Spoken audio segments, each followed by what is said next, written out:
这一篇的题目叫船。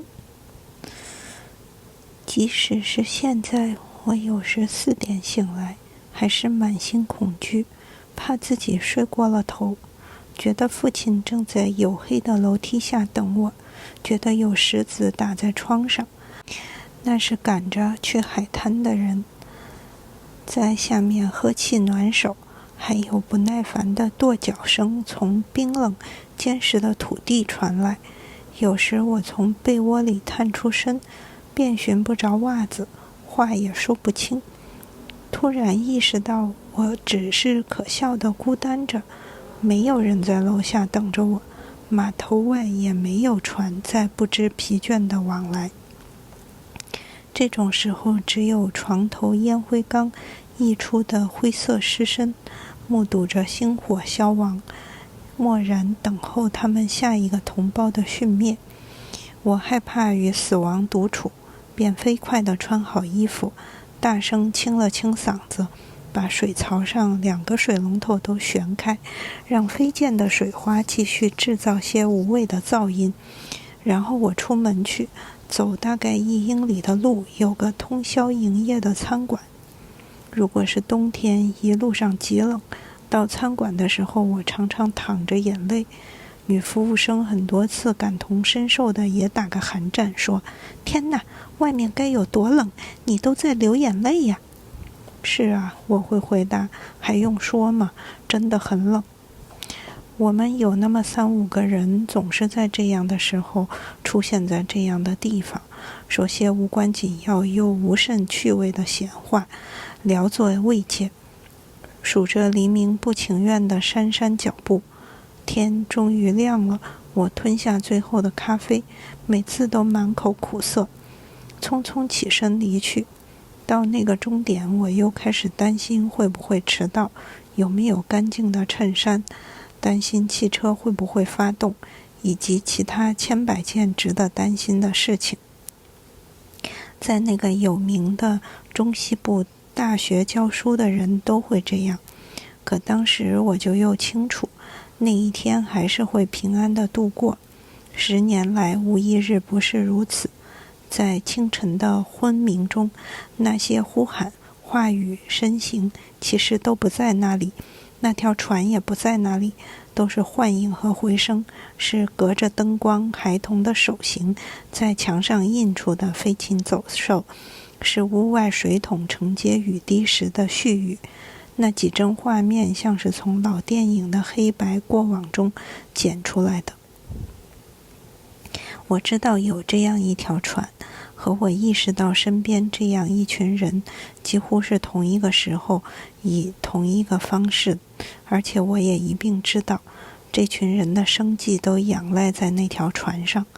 关于父亲最早的记忆，则是从地板上高高的雨鞋的空隙间望到他，突然我就升空了，脸被按到他的胡茬里去。父亲的脸颊和胡茬都是咸的，父亲从他雨鞋的红根到他蓬乱的白发，闻上去都是咸的。我从小的时候，父亲带我第一次去坐那条船，从家到码头的那半英里路，我坐在他的肩膀上，我记得他大步踩在砾石滩上的声音，记得他曾经爱哼的粗鄙小调和空气中盐的味道。船舱里也弥漫着一样的味道，因为这种气味始终不变。我一直不知道自己身在何处。我们在港口里兜了一小圈就回来了。他用缆绳把船尾牢牢绑在不动锚上，把我举过头顶，放到坚实的船屋上。他自己从一个小铁梯爬上来，又把我放在肩头，大步离开。回到家里，每个人都觉得我这点年纪就扬帆远航，非同小可，问我：“你觉得船里怎么样啊？你在船上怕吗？在船里哭了没有啊？”没有一个问题离得了船字。当时我就知道他对每个人有多么重要。对母亲最初的记忆是父亲一大早就去了船那边，屋里就剩我和母亲。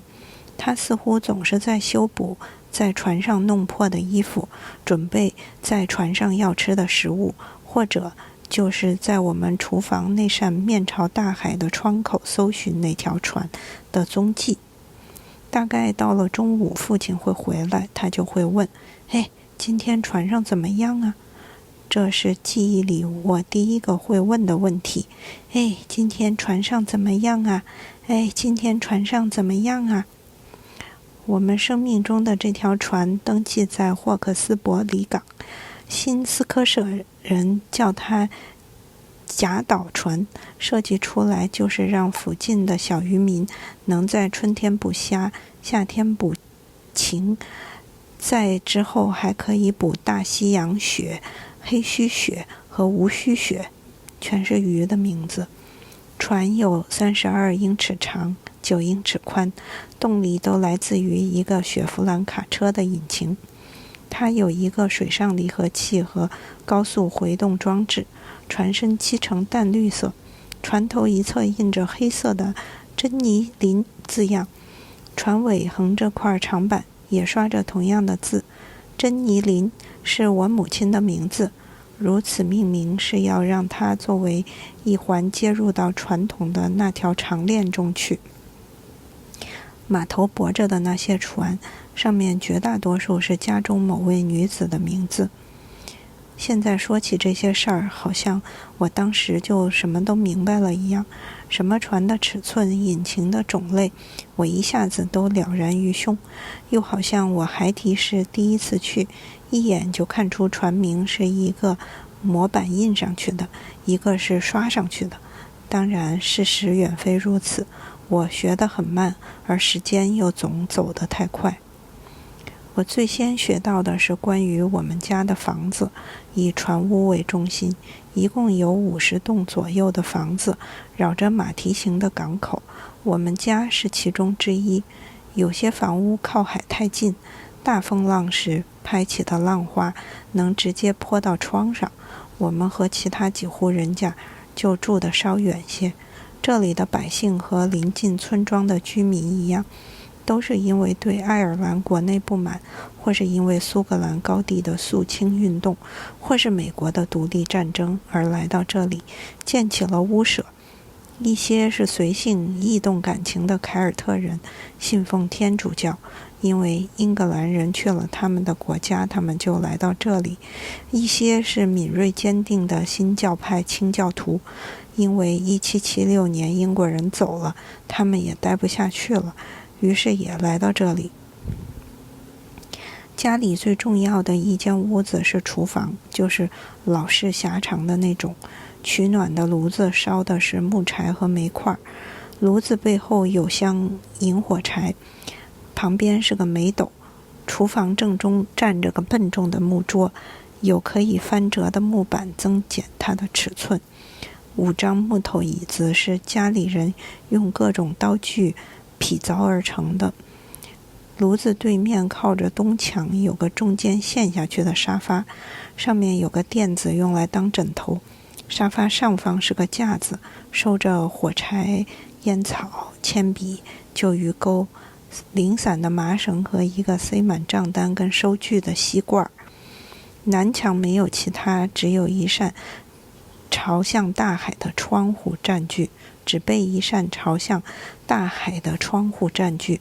北墙上则是一块5尺长的板，上面的各式衣钩，每个都挑着他们自己的担子。板下方堆着不少鞋子，大多数都是橡胶鞋。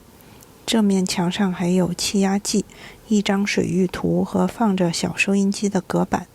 厨房是大家公用的，也是个中间的缓冲地带，因为它一头通向10个都收拾的一丝不苟的房间，而另一头只有一间，是父亲的，里面混乱得如同一场灾难。母亲打点家务，就像他兄弟们对待他们的船只，每一样东西都一尘不染，井井有条。他个子高，皮肤黑黑的，总让人觉得他充沛的精神里满满全是力量。尤其是他岁数大了以后，时常让我想起托马斯·哈代笔下的人物，特别是外形酷似犹太莎维尔。犹太莎维尔是哈代《还乡》中的女主人公，小说中年轻貌美，如未经雕琢的神性，气质于荒原之上。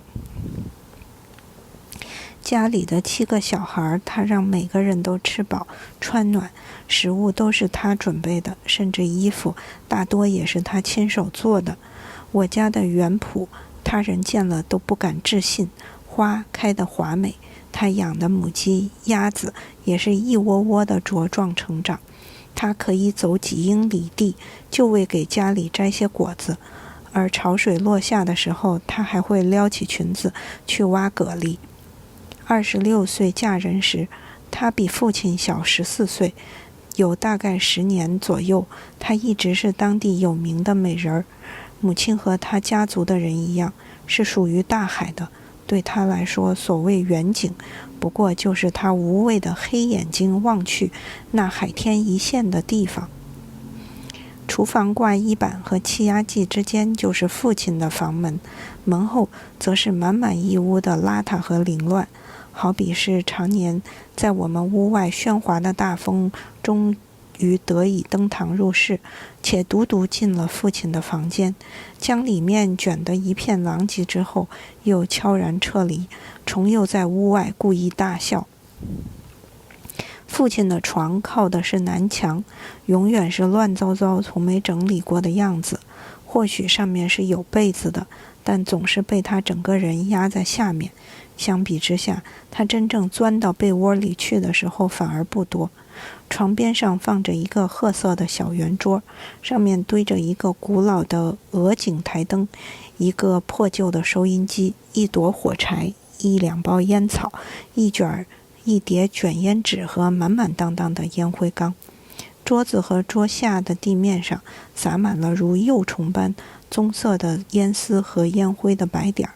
桌面曾几何时也漆得闪亮，但因为多年来那些无人照料的烟头早已伤痕累累。多少个烟头曾不被察觉地从烟缸的小山上跌落，将他们的故事永恒地烙进了木头桌面，直到燃烧的气味传开，才终照来了他们的杀身之祸。床尾有扇窗，望得见海。临着的墙边有张写字台，写字台旁边是个衣柜，里面有他唯一一件碧鸡西服，还不合身，2-3件会勒到脖子的白衬衫和硌脚的黑方头皮鞋。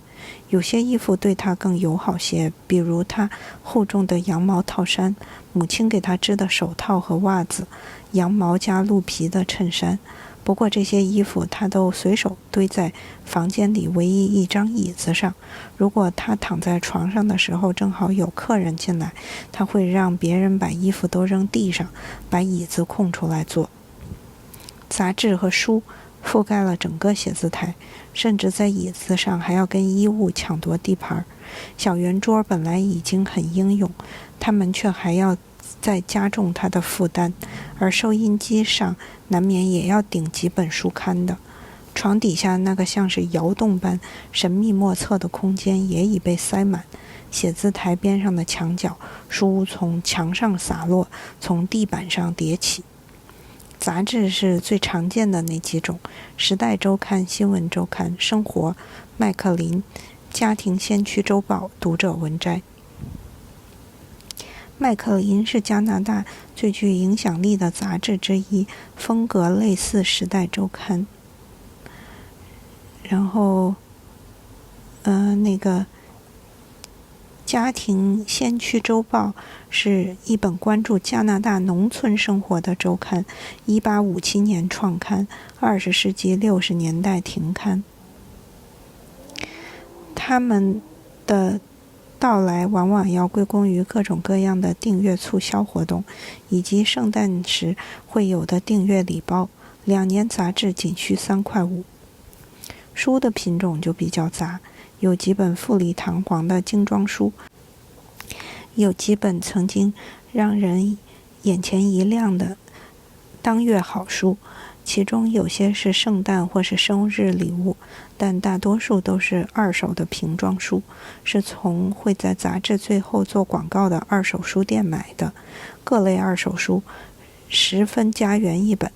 一开始尽管母亲心疼开销，她还是自己邮购。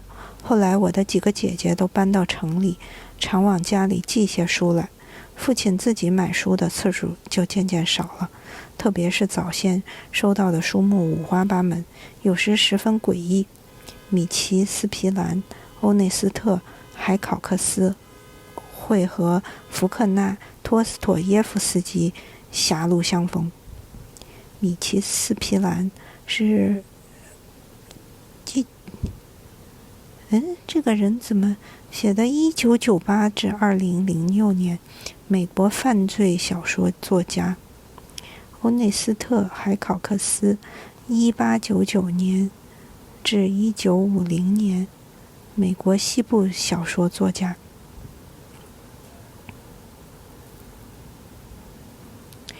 送来企鹅出版社诗人丛书里的杰拉德·曼利·霍普金斯，同一个盒子里还会有本讲授性爱技巧的小书，叫做《如何从爱中获取更多》。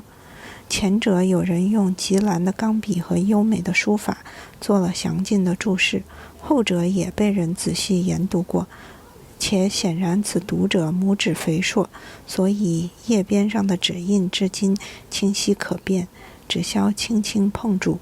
如何这本书如何从爱中获取更多，会自动打开到特别露骨也格外污秽的那几页。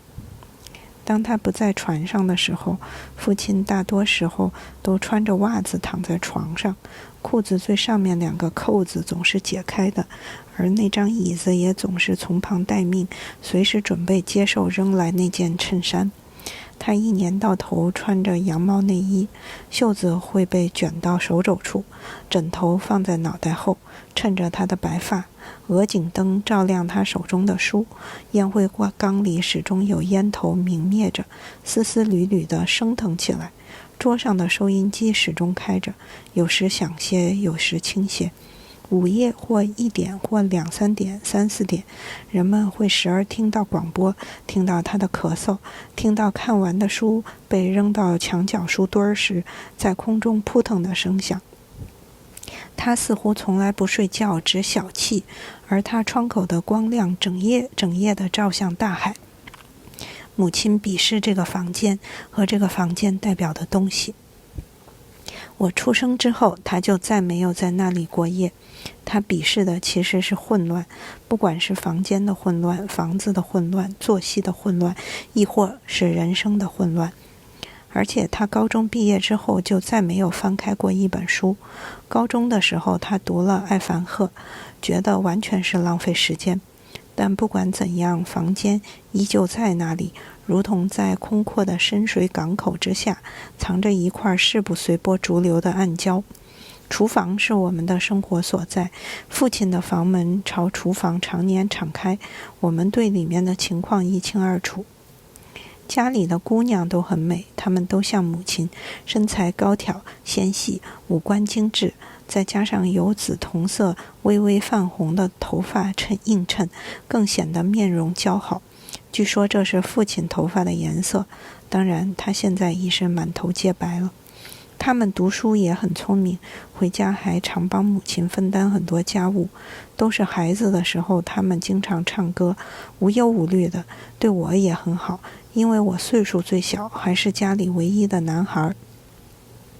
父亲从来就不允许他们像别人家的孩子一样去船屋玩耍，只有等母亲派了个什么差事，他们才能过去。他们完成了任务，往往也不走，在钓鱼的棚屋堆起的鱼山或一桶桶的拖网间玩喧闹的抓人游戏或捉迷藏。船屋下面的桩子都布满了青苔，他们俯身见了鲈鱼，绕着桩子慵懒地穿梭，总要大呼小叫。那些由绳索轻轻拽着的船只也被他们跳进跳出。母亲是从不担心的，要是父亲讲了他几句，他总会回答不会有事的，或者比那危险的地方多了去了。到了9年级、10年级的时候，他们一个个的发现了父亲的房间，变化也就随之而来了。他们都是某天早上父亲出门之后进去的，要么是志向高远的想要拨乱反正，要么就是更实际些，只是想清空烟灰缸。过不了多久，他们就会发现自己已被手中的书本深深吸引，不愿再动弹。母亲对此的反应从不温和，时常几近愤怒。她会骂：“别往那垃圾堆里面钻，过来干你的活。”有一次，我看到她扇了我最小的姐姐一巴掌，她是如此的用力，以至于她的掌印就鲜红地留在了女儿的脸颊上。此时，那本原来就快散架的简装书扑腾了一下，也无可奈何落向地面。之后，母亲就发起一场运动，要扭转她新近察觉又不能理解的趋势。虽然她本人并不笃信宗教，但有时却也援引上帝加强他的论述。你们这些不干正事、只知读闲书的人，你们这是浪费生命，到了来世看上帝怎么料理你们。有时也干脆拒绝神学的帮助。我倒想知道，有谁过日子真的得了看书的好处？如果父亲在家，他重复这些论述的时候，声音会更响些。父亲躺在床上，这些批判会一路传到床头。父亲惯常的反应是将收音机也开得更响一些，虽然这个动作本身就暴露了母亲这轮进攻取得了成效。姐姐们开始读书后不久，就不太受约束，补袜子和烤面包已经提不起他们的兴趣。后来他们夏天都去了海鲜餐馆当服务员，这家餐馆是波士顿一家公司开的，服务的就是7、8月份蜂拥而至的游客。这整个运作母亲都十分鄙视，她说这既不是我们的人开的，也不是我们的人去吃，总而言之是外人开给外人的。这些人到底是谁呀？她问道，头发甩到脑后。我们这儿的风土人情，他们背着照相机转100年也懂不了。我和我的生活方式，关他们什么事？他们又关我什么事？我的姐姐们居然会考虑去那样的地方打工，已经让她很生气了。父亲丝毫不加阻拦，更是火上浇油。他担心自己，担心他的家庭，也担心他的生活方式。有时他会轻声细气地对他姐妹说：“我不懂我的女儿们都怎么了，她们的兴趣怎么都在不对的事情上。”有时候争吵会变得激烈，甚至凶残。有一天下午，码头上有人给了我3条晴鱼。快进门的时候，听见母亲说：“总有一天，他们不当心怀了孩子回来，你就满意了吧？你就得偿所愿了，是吧？”从来没听过母亲说这么狠的话，不单单是措辞，狠就狠在她的语气。我站在门廊，不能呼吸，时间如同你10岁到15岁间那段日子一样，漫无尽头。我的大腿感到那几条湿湿的晴鱼正在变得黏腻，它们银色的眼珠十分呆滞。从纱门细开的角度正好看见父亲，他正要回房间，突然以胶鞋的脚跟为轴转过身来，瞪着母亲。他头发雪白如冰霜，而一双蓝眼睛恰如冰雪覆盖下最澄澈的冰凌，放出金光。他平日里红润的脸上满是憔悴灰暗。他65岁的人穿着那双胶鞋，在8月天里干了11个小时，那种疲惫此时才见到。有一瞬间，我甚至疑惑，要是父亲此刻把母亲杀了，而我正提着3条愚蠢的晴鱼站在门廊里，我该怎么办？接着，父亲转身进了房间，只听到收音机高声宣布明天的天气情况。在广播掩护之下，我偷偷退开了。等我再回来时，我故意把脚步踩得很响，关门也特别大声。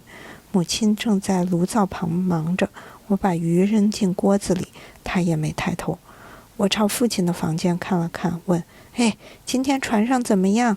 他回答：“不算差，很多事情也没办法。”他仰面躺着，正在点他的第一根烟。广播里听到的是弗吉尼亚海岸的事儿。姐姐们靠小费攒了不少钱，他们给父亲买了个电动剃须刀，父亲还试着用了一段时间。另外，他们又给家里订了几种杂志，照着母亲喜欢的款式，他们还给母亲买了很多衣服，像宽边的帽子和织锦的连衣裙。不过母亲拿了去，都锁进了箱子里，一件也没穿过。也是8月，有一天下午，几个姐姐说服父亲用那条船载几个餐馆的客人出海。那几位游客一身名贵衣服，戴的墨镜、携的相机都价值不菲。沿着船坞一侧的铁梯笨拙地往下爬，父亲在下面候着，一手抓着铁梯，好让珍妮琳紧紧贴着船坞，另一只手会扶一把爬下来的客人。他们既想保持端庄，又很向往百事广告里那些女子的风中凌乱，已经表现得很尽力了。因为横坐板溅上了血污，散落着鱼的内脏，他们坐的地方都先铺了报纸。他们还很默契的都挤到一边，船都差点倾翻。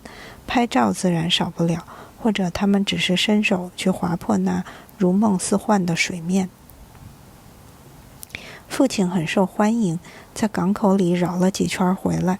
他们邀请他去木屋里坐坐，木屋是他们租的，高高的在山侧，下去那个与他无涉的渔村。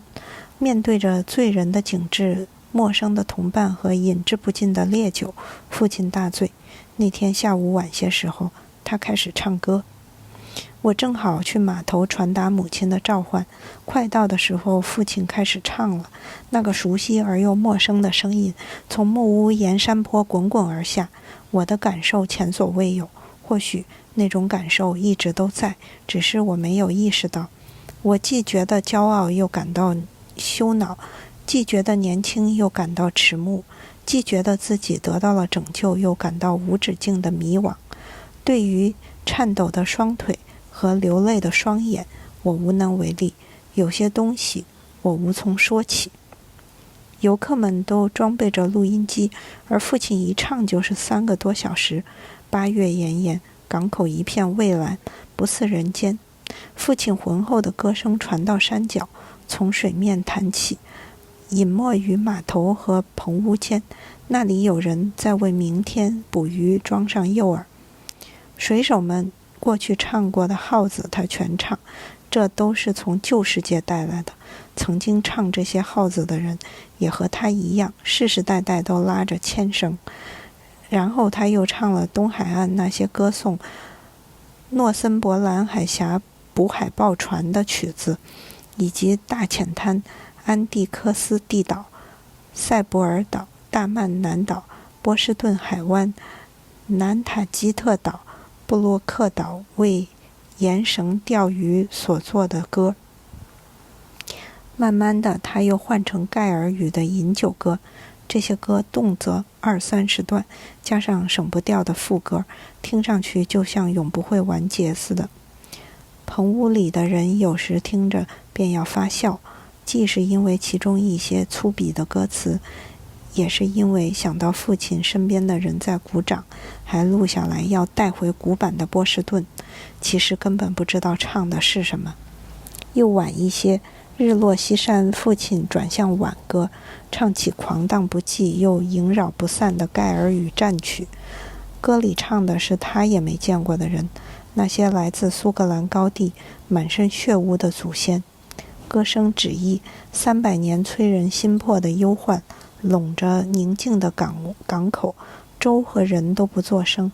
男人们倚着门框，任烟头灼亮在暮色里，女人们抱着孩子从窗口望着海的方向。父亲回到家跟以往一样，把挣到的钱扔在厨房桌上，但这回母亲碰也不愿碰。第二天白天里，父亲去棚屋跟别人一起给排沟上饵。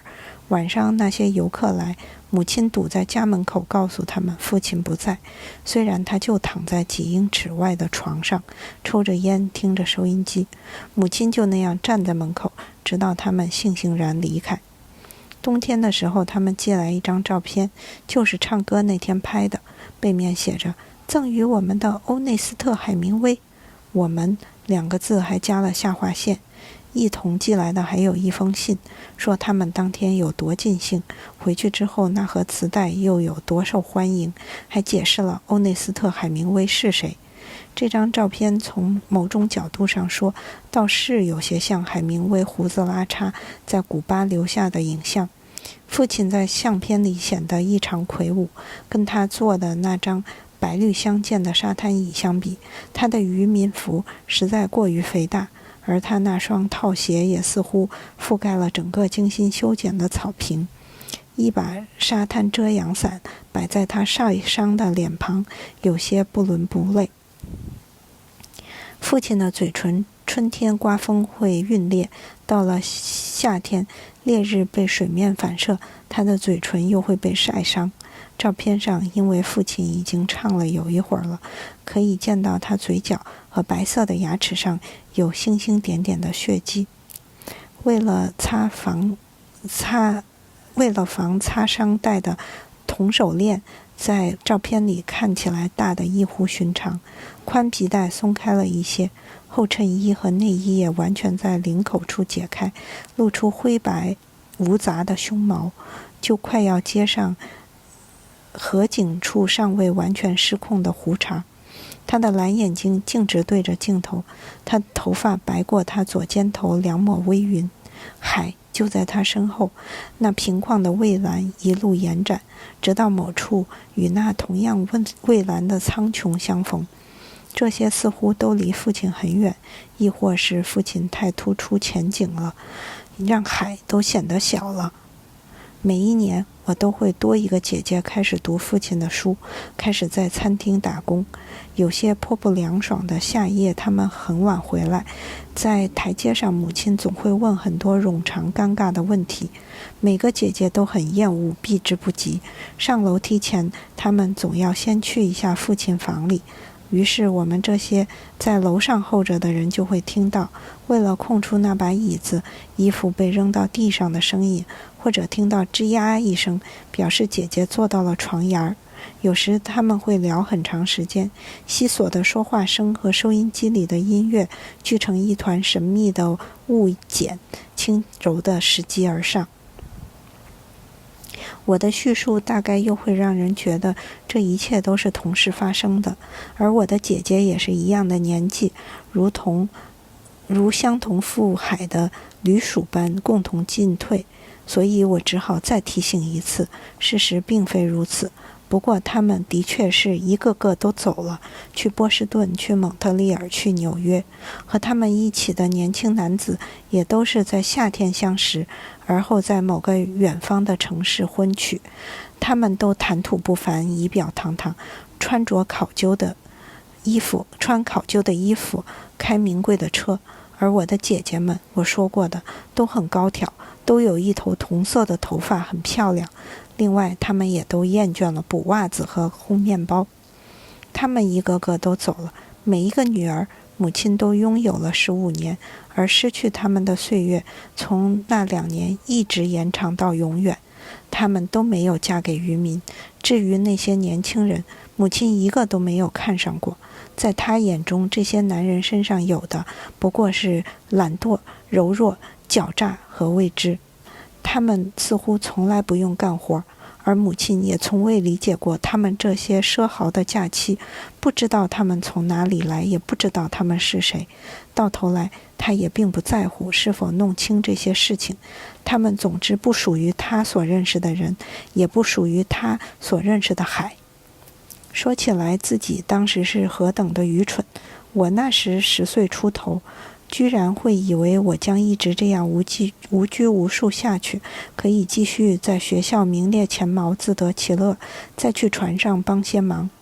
而后几年，丝丝缕缕的灰白色渐渐出现在母亲的黑发间，而父亲从码头回来时，套鞋在鹅卵石海滩上的脚步声也变得拖沓起来。本来人声鼎沸的家里只剩下我们3人。15岁那年冬天，父亲好像一下子老了，身体也突然就坏了。整个1月份，他很少从床上起来，一直躺在那里抽烟、看书、听广播。屋外冷风呼啸，雪落如针，扫过冰封的海港，人们死命抱住眼看要被卷走的大门。到了2月，别人开始检修捕虾网，父亲还是没有动作。于是我和母亲在夜里编结网眼、网囊，麻绳粗粝，大拇指起了水泡，指尖也总有鲜血悄无声息地蜿蜒而下。海湾中的浮冰上，从拉布拉多岛飘来的海豹如孩童般啼哭呜咽。白天舅舅会来帮忙修补渔具，从我记事起，他就是父亲的伙伴。他长我母亲1岁，又高又黑，是12个孩子的父亲。到了3月份，我们已经大大落后了。虽然我晚上开始紧赶慢赶，但我知道5月1号捕鱼季就要开始，只有8周的时间还是不够的。我知道母亲着急，舅舅也心事重重。我也知道到了5月1号，要是渔具没有准备好，或者没有2个人在船上待命，我们所有人都完了。我明白大卫·科波菲尔、暴风雨和所有这些我开始深深珍惜的朋友们都将永远退出我的生活，所以我向他们道了别。那是我第一次整天都待在家里。晚上母亲上楼去了，她喊我进她的房间，我在她床边的椅子上坐下。你明天回去，她就简单说了一句。我不答应，说我已经做了决定，说我并没有什么不开心的。决定不是这么做的，她说，你没有什么不开心的，我有，你还是回去的好。我当时几乎生气了，就跟所有少年一样，我告诉他别管我的事儿，别命令我该如何做。他躺在床上盯着我看了许久。16年之前就在那张床上，他有了我这个独子。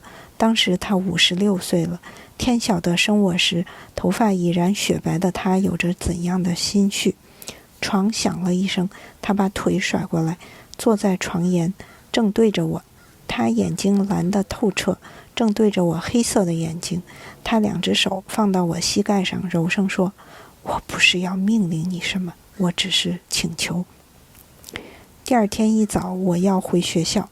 出门的时候，母亲站在门廊里说，我是一辈子也不会想到，我的儿子居然会为那些无用的破书抛弃生他养他的父母。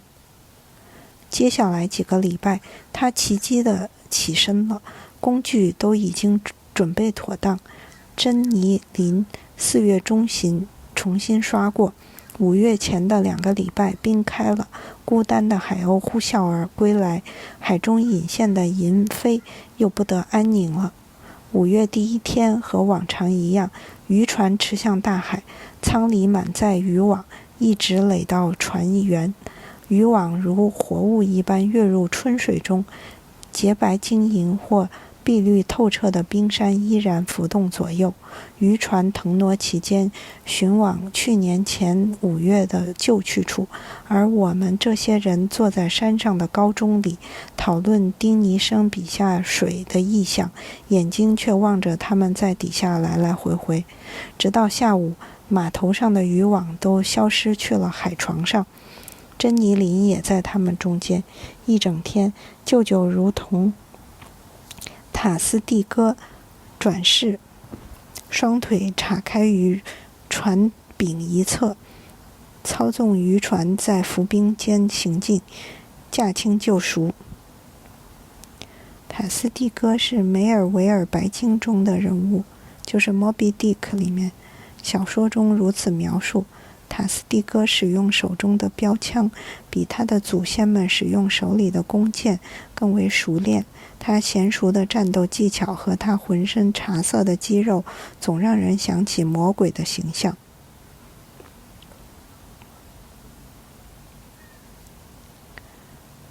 父亲站在船梢也是一样的姿势，手里的绳子要用来将工具绑在甲板上。晚上母亲问：“哎，今天船上怎么样？”春日荏苒，到了夏天6月第3周，学校开始放假，而7月1日捕虾季就结束了。两样我如此钟情的生活，我只希望他们无法兼顾，我只希望他们的无法兼顾不要来得如此生硬俨然。捕虾季结束的时候，舅舅说某深海拖网渔船上有个空缺，他准备去。我们明白他再也不会回到珍妮林了。明年捕虾季开始前，他还会买条自己的船。舅舅又有一个婴孩将出生，明年春天他就要担负15个人的生计。他不能把宝压在父亲身上，因为另一头是他爱的家庭。到了拖网捕鱼的季节，我跟父亲一起干活，他没有反对，母亲也高兴。整个夏天，我们下午给一桶桶的拖网上饵，落日时下网，等到第2日天未亮时再回去。早上4点钟的时候，他们会路过我们的屋子，等我们一起去码头。我们出发的时候，太阳一般还未从海里升出，我总觉得它是在水里过夜的。要是我还没起，他们会往我窗上扔石子，我便立马觉得非常窘迫，匆忙下楼。到了楼下，就看到父亲穿好了衣服躺在床上看书、听收音机、抽烟。见我来了，他随即转身下床，套上鞋子，眨眼间就准备停当了。然后我们带上母亲前一晚上做的午餐，朝海走去。他自己从没喊过我起床。从很多方面讲，那个夏天都很如意，基本没有什么暴风。我们每天出海，渔具丢得很少，捕的鱼却不能再多。而且我晒得很黑，皮肤和我舅舅叔叔们一样，几乎成了褐色。父亲没有晒黑，他从来没被晒黑过。一是因为他皮肤里透出某种红色，二是因为60年来海水还在刺激他的皮肤。他的晒伤往往是叠加的，旧伤未去，新伤又至，嘴唇干裂，微笑就会出血。他的2条手臂，特别是左臂，会突然布满能滋出盐水的疖子。自打我很小的时候起，就见他在各种没多大效用的药水里清洗手臂。人家只在早春带着那条防擦伤的铜手链，他整季都带着。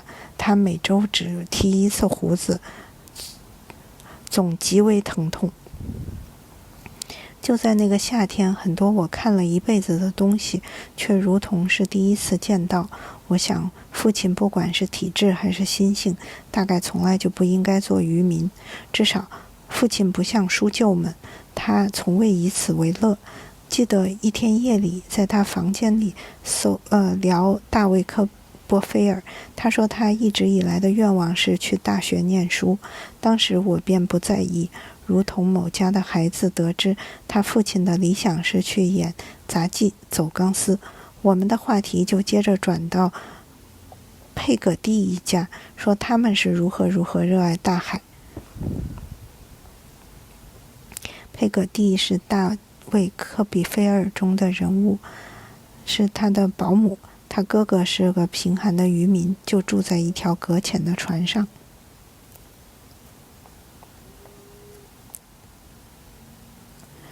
我那时就觉得我们这些人和我们的生活总有好些地方不对劲儿，比如父亲也是独子，为什么到40岁还不婚娶？而后为什么最终还是结了婚？我甚至想过父亲是不得已才娶了母亲。我查了圣经扉页上记录的出生日期，我最大的姐姐平淡无奇地生在他们婚后第11个月，于是我又觉得自己龌龊，为自己的疑心和所思所为不耻。就在那时，我对父亲生出无限的爱，花一辈子去做自己厌烦的事，比永远自私地追逐梦想、随心所欲要勇敢得多。我知道我不能离开他，因为一旦我也走了，母亲会认定他是个失败的丈夫和父亲，没留下一个子女。他将会独自承受母亲直进他灵魂的一把把铁肩鱼叉，而我感到，过去我一直渺小地藏身于自己心中某个隐蔽的角落，发现即使只是完成高中学业，对我来说也成了一个天真浅薄、自私的梦幻。于是有天晚上，我很坚定有力地告诉他，只要他还在，我就不会离开，我们会一起在船上捕鱼。他也没有反对，只是在缭绕着床的烟雾后笑了笑，说：“希望你会记住自己说过的话。”现在房间里的书已经多到像狄更斯小说中的场景了，但他不允许母亲动它们，而他自己则勤读不辍，有时一晚上能看掉2-3本。同时收到的书也越来越有规律，精装书越发多起来，都是姐姐们寄来的。她们还在家的日子已如隔世，而如今他们的生活也显得如此遥远和优渥，还会一同寄来的是孙辈们的相片。这些红头发的小家伙们手里要么握着根棒球棍，要么怀里搂着个洋娃娃。他把这些相片都放在书桌上，母亲以为没有旁人时也会朝着他们端详。这些红头发拿着棒球棍和洋娃娃的孙子孙女们将永不识大海，更谈不上对其爱恨。8月酷热，进了9月就渐渐有了凉意。我们只顾打鱼，海水似乎也变清了，几乎能望到海底。清晨白色的水汽升腾，如同鬼魅。有一天母亲对我说：“你给你爸增寿了。”10月份就难了，晚间出海已经太过险恶，我们都是早上铺排渔具，一有飓风的踪影就立马打道回府。11月我们丢了2桶拖网，清澈的蓝也灰暗的阴沉愠怒起来，潭谷波卷来又凶又高，我们行在波谷时，海水就会从甲板和船头冲洗而过。厚重的针织衫外面再套橡胶雨衣，让我们的行动极为不便。手上的毛线手套很厚，进水之后冻成冰块，挂在我们手腕上，好比庞然巨兽的臂爪。我们都只能就着排气管呼出的热量化冰，几乎每天都是在中午前，我们就出发往回赶。凛冽的北风难以抵受，眉毛上早结了霜，眼睑都要冻得快合拢了。我们拼命探身往前看，却只见到一团混沌。指南针与海面都是我们的向导，因为浪潮铺天盖地而来时绝无法对峙，我们只得借助海浪推动，或趁前浪刚去后浪未至时前行。朝家的这一次次奔袭，掌舵的人已经换成了我，站在舅舅的位置，模仿舅舅的姿势。我也会转身朝我父亲大吼，虽然声音几乎都被震耳的引擎声和海浪声所淹没。湿透的父亲站在船尾，冰块凝结在他浓密的眉毛上，身上滴洒的分不清是雪是盐还是浪花。但是11月21日看似本季最后一次出航，我转身没有见到父亲。就在那一刻，我知道他大概永远不会出现在那里了。11月21日，大西洋是灰色的，海浪高叠，海水刺骨冰凉，海面上没有任何标识，你根本不能判断你5分钟之前在哪里，而且飓风夹着雪花，你什么都看不到。另外，你绝不会相信让一艘顺风前行的船停下得要多久，更别提要它转回来得多愚蠢，多小心翼翼地绕一个大圈子，将船转成逆风，木板都会因为不胜负荷而吱嘎作响。你的心里清楚，这一切都是徒劳，你的喊声甚至到不了船梢，而且即使你记得出事的地方在哪里，等到你到那儿的时候，那么一点分量的东西也早被海流送到1英里之外了。你也知道，何等讽刺，就跟那些构成你过往的叔叔舅舅和其他人一样，说到游泳，他们是连一招半式都不会的。布雷顿角沿岸，龙虾依旧在海底旺盛繁衍。每年5月到7月，它们被装进冷藏箱中，伴随巨型装货卡车的轰鸣，经过新格拉斯哥、阿莫斯特、圣约翰、班戈、波特兰，不分昼夜地送往波士顿。它们的归宿是活蹦乱跳时被扔进一锅滚烫的热水。过去10年，虽然龙虾价格上涨，且竞争越发激烈，珍妮林的旧游之地依然无人问津。虽说风暴中没有标识，但风平浪静时某种意义的标识总是在的。捕虾的海域是在没有风浪时分配的，那已经古老的在我们所有人的记忆之外了。我父亲捕鱼的地方也曾属于他的父亲，而在他们之前又有一代代的其他人。这块海域可以预见的回报必然吸引外人。有大船2次从50英里之外开来，在海底铺开渔网，但2次回来后，他们都发现浮标被割断，渔具也消失或只剩下残骸。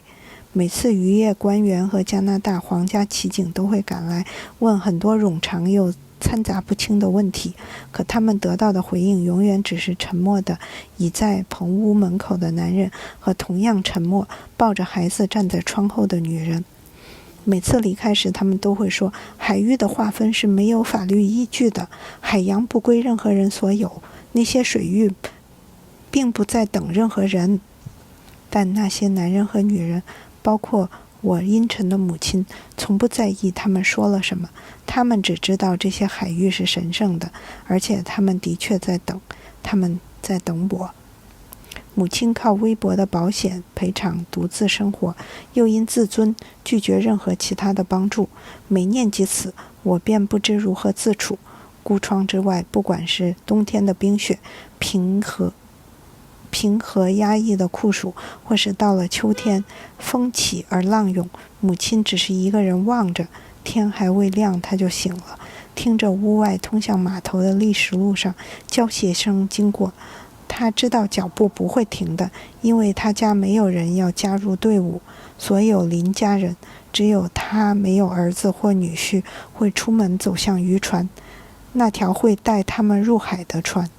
无法面对的是想到母亲望着大海时的深情，而记起你却满心苦涩，因为对他来说，前者代表忠诚，而你代表背叛。